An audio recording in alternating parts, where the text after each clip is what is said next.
Alright guys, the market crash did not arrive, and actually things have been going up in price, but we're still going to cook up our value for money loadouts, and today we're going to be taking a look at a purple theme. So we're going to get right into it.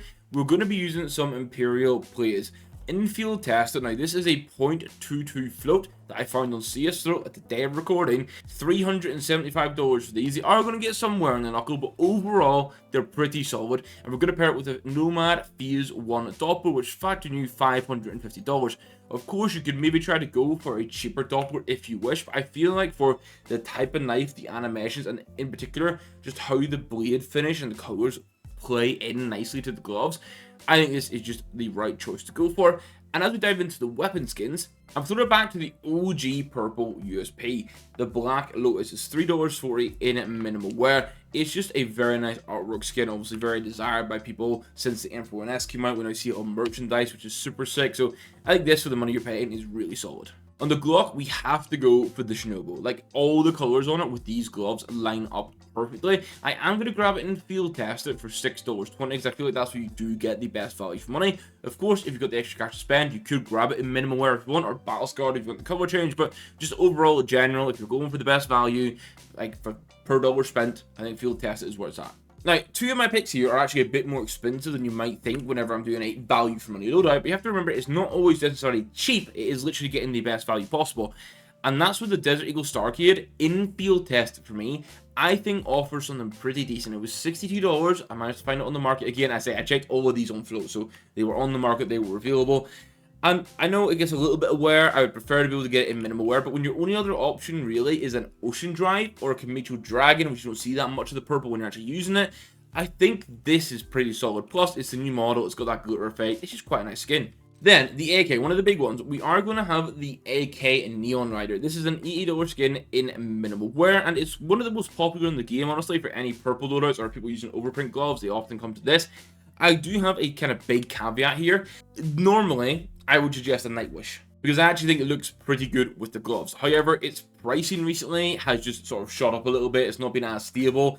And while it's still cheaper than the Neon Rider, I'm like, we have to wait and see if it's going to continue to rise or get cheaper in the future. So I would go, let's go for the Neon Rider, which is actually it's closer to its pre-update price than the Nightwish was. And you may have guessed from the USP and how I was talking about it, we are going to have the M4 Black Lotus here for $11.30 in minimal wear. This is still one of my favorite budget-friendly skins in the game. I think the color purple looks fantastic.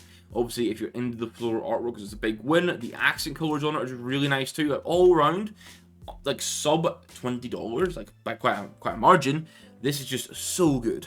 And you're actually kind of blessed a little bit when it comes to purple M4s these days. We've got the Desolate Space, which you see on screen now. We do have the Dragon King, and we've got the Polysuit. But for me here, for max value on the prices right now, I'm going to lean into the Desolate Space. The skull in the astronaut suit isn't for everyone, but the purples and the blues you get, and actually comparing it to the color of the gloves, and also the stitching accent colors in the glove, where you get like those little bits of blue, those like different sort of colors of purple, overall works really well. Now, I am kind of still begging for them to release a cheaper purple up. There is the chromatic aberration, which some people will know, but I know a lot of people just dislike using it in games. So I'm going to go for the Sun and Leo, minimum wear at $32. It's the next cheapest option, the next good option you're going to have. Fingers crossed in the next year we see like an op I can recommend for like $15 to $20. It's got full scope design, that kind of thing. And then on the MP9, it is a bluey purple, but we're still, even the market crash couldn't get the Wild Lily to be affordable. So we are on the global Paisley, $3.56 for this. I know not everyone loves the artwork, but I think overall for an MP9 skin, that actually pairs in nicely, especially with like the inside color of the glove. You can see a little bit up there where it touches the gun. Just works well. And I'll always say, cheap and cheerful, the light box is a winner. Like, obviously, if it did actually light up in any way as you shot, that would also be like a nice feature. But as it is, it's just really nice skin for the price you're paying at 25 cents. Then, the Scout mainframe is going to be my suggestion here. Now, I have to say, this is marked on CSGO skins as being a blue skin. And it has a lot of blue on it, but I also definitely think like that base color has purpley tones for it. So when it's 12 cents, and like your next option is like a turbo peak, 100% I'm using this for a budget friendly loadout.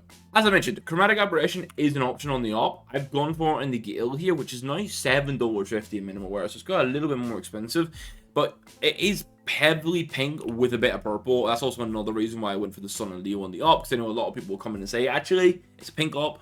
Now, you can creep yourself out with a rapid eye movement. It's $6.45 in minimal wear. If you're wondering about the price increase, it's basically because people trying to get these to do trade-ups to the likes of the AK Nightwish so that they can go and, I don't know, do a nice trade-ups for good knives. And then over in the P250, I have landed on the Vino Primo this time. It's another field-tested skin, and I must say, it has quite pinky purple hues on it. There is a plum netting, which could be used as the alternative. I do want to see maybe like a black and purple P250 come out. There's maybe like a restricted level in a case, so it only costs a couple of dollars in the future. And between the Violent Daimyo, which you see on screen now, and the Hybrid, the 5.7 have a bunch of options. I think the Violent Daimyo with these gloves is the best play, and it is under $1 for minimal wear, which is super nice. Now, our last three weapons, two of them are going to be pattern-based. The first one is a Tech 9, where you want to go for a Sandstorm. This is pattern 968, and at the time of planning, it would run you $4.12. Now, this is not a max purple pattern. You can go look for these, but I feel like this gets enough purple while letting that accent color actually look okay to cover for me. The dual Berettas are an absolute no-brainer. We have to go for Flora Carnivora, $1.35, min wear. Like, job is a good one here. And then finally went off with an XM Ziggy. This is the other pattern skin I was talking about. It's pattern 57. It cost $1.98 on CS2 at the time of planning. Obviously, it does have a lot of silver and like sort of like yellowy green in it, but when you are in idle with it, I think the purple ratio looks really good. Now, one of the big questions you guys are going to have is, what is the total cost of this loadout? Well, it comes in at $1,165. So, as I did say, you could save a bit of money going for a cheaper Doppler, or you could also look at an ultraviolet. But when it comes to getting value for money, I feel like we want to try and get Dopplers. We want to have it on a knife that's interesting with like cool animations. I think the Nomad hits that on a good value level. Imperial Plas are your cheapest purple gloves you're going to get. And if you do anything above field test, that knuckle wear gets a bit too aggressive. And I say the biggest spend we've really had outside of that is the AK and the Deagle. Everything else, really super strong value for money. The other stuff is quite select if you have that to spend. But if we're coming close to $1,000, I'm happy with. I know we're a bit above that. And I'm not suggesting agents here. That might be because I'm in the middle of the UKIC season, so I'm not using agents myself. But also, there's nothing that's like screaming out as being a purple pairing. So agent wise, you kind of just use whatever agent you want to, not a particular one to fit a theme. So there you go, guys. That is going to be it for today. A big thank you to the YouTube members for continuing to support the channel. You guys are absolute real ones. A mini announcement, I'll do this properly. We are going to be streaming on Twitch soon, so keep your eyes peeled for that. Hit the like button if you enjoyed it. Hit the subscribe button if you're new around here. I'll catch you guys in tomorrow's top 10 AK ranking video. We'll see you there. Have a good one. Goodbye.